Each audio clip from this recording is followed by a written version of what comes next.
Bom dia a todos, que a paz de nosso Senhor e Salvador Jesus Cristo esteja contigo, meu irmão e minha irmã. A mensagem de hoje tem como tema Milagres de Provisões.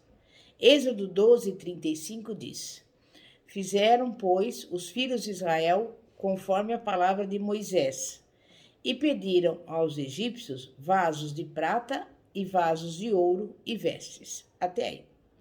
Deus, como sabemos, é um Deus de milagres. Muitos cristãos têm aprendido a crer em Deus por causa de milagres de cura e libertação. Mas Deus não é limitado em seu poder de operar milagres. Glória a Deus pelos milagres de cura, mas Ele também pode operar milagres de provisão. Vejamos os filhos de Israel. Quando eles estavam no cativeiro no Egito, Deus enviou Moisés para libertá-los. Moisés e Arão enfrentaram o Faraó e operaram milagres na terra do Egito.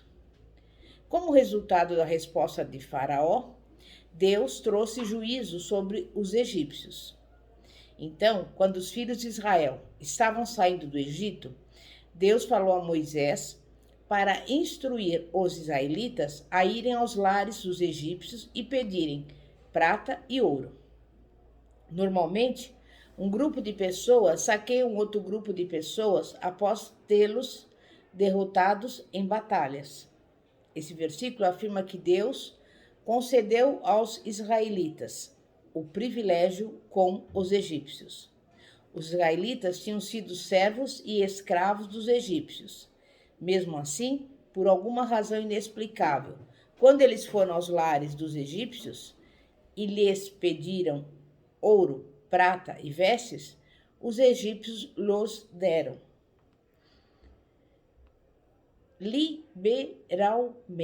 liberalmente. E isto foi um milagre. Foi um milagre de provisão. A Bíblia diz que Israel saiu com ouro e prata do Egito. Apenas um dia antes, aquelas pessoas eram pobres e escravos. No dia seguinte, eram livres e ricas. Não devemos limitar Deus. Ele fez e ainda pode fazer milagres. Você se lembra de que antes de saírem do Egito, os filhos de Israel viveram no deserto durante 40 anos? Mais uma vez, Deus realizou um milagre de provisão para eles.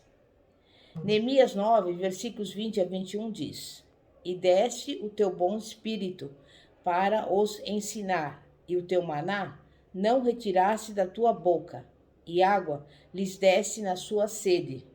Desse modo, os sustentaste 40 anos no deserto. Falta nenhuma tiveram. As suas vestes não se envelheceram, e os seus pés não se incharam. Deus também faz chover comida do céu. As pessoas se levantavam pela manhã e já a encontravam no chão. Elas ajuntavam maná toda manhã, e assim foram sustentadas durante 40 anos. E esse foi também um milagre de provisão. Quando essas famílias estavam no deserto, morrendo de sede, Moisés feriu a rocha e a água saiu. Deus tirou a água da rocha, e este foi também um milagre de provisão. Pense na bondade e misericórdia de Deus. Essas pessoas estavam no deserto por causa da desobediência. O plano de Deus era que elas fossem diretamente para a terra prometida. Mas o povo duvidou das promessas do Senhor. Eles tinham medo dos moradores da terra. E como resultado direto, eles tiveram que peregrinar no deserto durante 40 anos. Mesmo assim, no meio de tudo isso, Deus ainda cuidou deles. Eles não tiveram falta de nada. Suas roupas não envelheceram e os seus pés não se incharam. E isso também foi um milagre. Você acredita que Deus pode fazer os mesmos milagres ainda hoje, assim como fez naquela época? Será que Ele fará por você o que fez por homens, como, por exemplo, Elias e Eliseu? Deus, por exemplo, disse a Elias para onde ir e o que fazer. Como Elias foi obediente em fazer o que Deus lhe dissera, Deus operou um milagre de provisão a seu favor. Ele fez com que os corvos lhe trouxessem comida. Você pode pensar que não existe jeito de Deus provê-lo, mas se for preciso, ele levará para você comida através da boca de um pássaro. Há um outro milagre de provisão também, e você pode verificar, no mesmo capítulo do primeiro livro de Reis, capítulo 17, do versículo 8 a 16.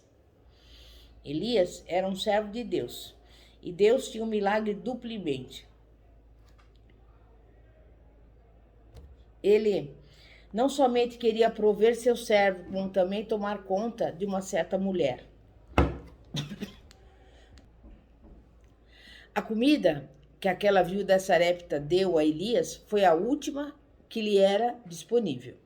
Ela estava enfrentando a morte. Para receber um milagre de provisão, devemos ter fé em Deus. Devemos confiar nele e colocar a sua palavra em primeiro lugar. Essa mulher poderia ter pensado, mas eu não tenho o suficiente para fazer 2 bolos. Se eu fizer primeiro para você, não sobrará nada para mim. No entanto, ela obedeceu ao que o servo de Deus lhe havia dito para fazer. Ela fez o bolo primeiro para ele. Parecia ser o último. Posteriormente, ela não teria mais farinha e azeite, mas por um milagre de Deus, depois de fazer o bolo, havia mais farinha e mais azeite. Então, ela fez outro bolo para ela e para o seu filho. Parecia que seria o último, mas ao terminar de fazê-lo, ela olhou novamente e viu que ainda havia mais farinha e azeite. Todo dia, ela fazia um bolo para Elias, outro para ela e para o seu filho. A panela da farinha não acabou e o azeite não faltou na botija. Isso continuou durante muitos dias. Deus operou um milagre de provisão. No segundo livro de Reis, capítulo 4, encontramos uma situação na qual uma família tem um grande débito. O pai morreu e deixou a dívida para a família pagar. A família não tinha condições de pagá-la e, por isso, os seus filhos foram levados como escravos. Eliseu perguntou então à mãe viúva: "O que você tem em casa?" Muitas vezes, Deus realizará um milagre de provisão usando algo que já temos em mãos. Quando pegamos o que temos e dedicamos a Deus, Ele pode multiplicá-lo e usá-lo. Quando Eliseu perguntou àquela viúva o que ela tinha em casa, ela estava em uma situação pior do que a outra viúva que Elias havia ajudado. Essa mulher tinha apenas azeite. Ela não tinha farinha. Note que ela fez o que Eliseu lhe disse. Como resultado, continuou tirando azeite da pequena jarra. Foi um milagre. Ela continuou tirando e tirando azeite, até não haver mais vasos para encher. Milagres não acontecem por acaso. Além da fé e da obediência, a pessoa precisa preparar-se para um milagre. E eu te pergunto, você está preparado para um milagre? Essa mulher preparou-se para o milagre reunindo todos os vasos para encher de azeite. Ela estava preparada para o aumento. Muitas vezes, as pessoas não recebem o milagre de Deus, pois não estão preparadas para recebê-lo. Elas não estão esperando verdadeiramente um milagre. Esse milagre de provisão não apenas deu a essa família a capacidade de pagar a dívida, como proveu-lhe mais dinheiro para continuar vivendo. No segundo livro de Reis, há mais exemplos maravilhosos dos milagres de provisões de Deus. Por exemplo, como resultado do cerco feito pelo exército sírio contra Israel, houve uma fome severa na terra. Toda a esperança parecia estar perdida. Mas um dia, Eliseu profetizou uma grande libertação e virada econômica, que ocorreriam em 24 horas. Como esse milagre ocorreria? De uma forma bastante improvável. De alguma forma, o Senhor fez com que 4 leprosos que costeavam nas fronteiras do inimigo parecessem um grande exército chegando. O inimigo temeu e fugiu. Eles deixaram toda a sua comida, o seu dinheiro e suprimentos. Quando os leprosos chegaram caminhando ao campo inimigo, encontraram toda a comida, o dinheiro e as provisões. Em primeiro lugar, começaram a comer um pouco e esconderam o restante. No entanto, logo perceberam que precisavam dar essas boas notícias a todos da cidade. As pessoas estavam tão empolgadas que correram para os portões da cidade. Mas o homem que duvidou das promessas de Deus e do que o homem de Deus havia dito, ficou parado no portão, enquanto as pessoas corriam para fora. Ele foi pisoteado por elas e morreu. Ele estava bem no meio do milagre, mas o desperdiçou, porque não creu. As pessoas que creram na palavra de Deus receberam um milagre naquele dia. Não podemos limitar Deus. Deus pode ir além do que as nossas mentes conseguem imaginar. Olhemos alguns outros exemplos. A história do rei Josafá, que se encontra em 2 Crônicas, capítulo 20. Os exércitos inimigos haviam se juntado para guerrear contra o povo de Judá e o rei Josafá. E quando este reuniu o povo para orar, o Senhor lhe deu um plano. O rei deveria enviar o povo para fora, a fim de louvar a Deus. Eles começaram a louvar e o inimigo foi derrotado. 2 Crônicas 20, versículos 22 a 25. Quando o povo de Deus lhe obedece e começa a entoar-lhe louvores, os inimigos atacaram uns aos outros e derrotaram uns aos outros. O inimigo que veio destruir Judá passou a ser a sua prosperidade. Deus operou um milagre de livramento e de provisão para o seu povo. Vemos esse tipo de milagre também no Novo Testamento. Jesus transformou a água e o vinho, conforme se encontra no Evangelho de João, capítulo 2. Sabemos que Jesus alimentou as multidões em 2 ocasiões. Uma vez, ele tomou 5 pães e 2 peixes e alimentou 5.000 pessoas. Ele também tomou 7 pães e 4 peixes e alimentou 4.000 homens, mulheres e crianças.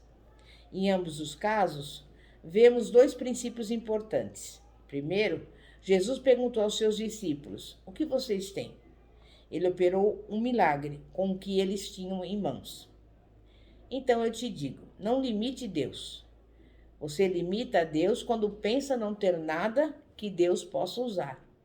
Deus pode tomar o que você possui, independentemente de parecer tão insignificante, e operar um milagre em seu favor. O segundo princípio é o seguinte: devemos esperar milagres e preparar-nos para recebê-los. Quando Jesus pregava para pessoas de camadas mais baixas, ele estava preparando-as para receberem um milagre. Quando somos obedientes a Deus, estamos preparando-nos para receber um milagre. Quando seguimos as instruções de Deus com fé e ousadia, estamos preparando-nos para receber um milagre.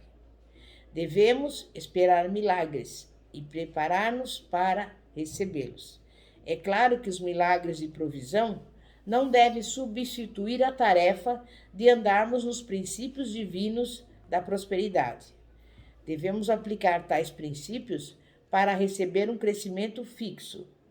Ainda assim, devemos também nos lembrar de que Deus realizou e ainda realiza milagres de provisão. Permita que a fé surja em seu coração hoje, pois Deus é o mesmo hoje, assim como foi ontem, e o será para sempre. Ele ainda trabalha no ramo dos milagres. Ele ainda realiza milagres de cura e de provisão. Não o limite. Creia em grandes coisas, a fim de que possa cumprir a sua vontade e realizar o seu propósito. Em nome de Jesus. Você crê nisso? Lembre-se, a palavra de Deus diz: tudo é possível àquele que crê. É momento de oração. Santíssimo Deus e poderoso Pai, Pai de nosso Senhor e Salvador Jesus Cristo, estamos aqui diante da Tua presença, em primeiro lugar, para Te agradecer por mais um dia em que podemos estar perante o Senhor para louvá-lo, para engrandecer o Teu santo nome. E neste momento eu quero lhe pedir em favor das pessoas que estão doentes, que o Senhor venha visitar aqueles que estão nos hospitais, na UTI, no leito de enfermidade, operando a cura, trazendo-lhes a saúde divina.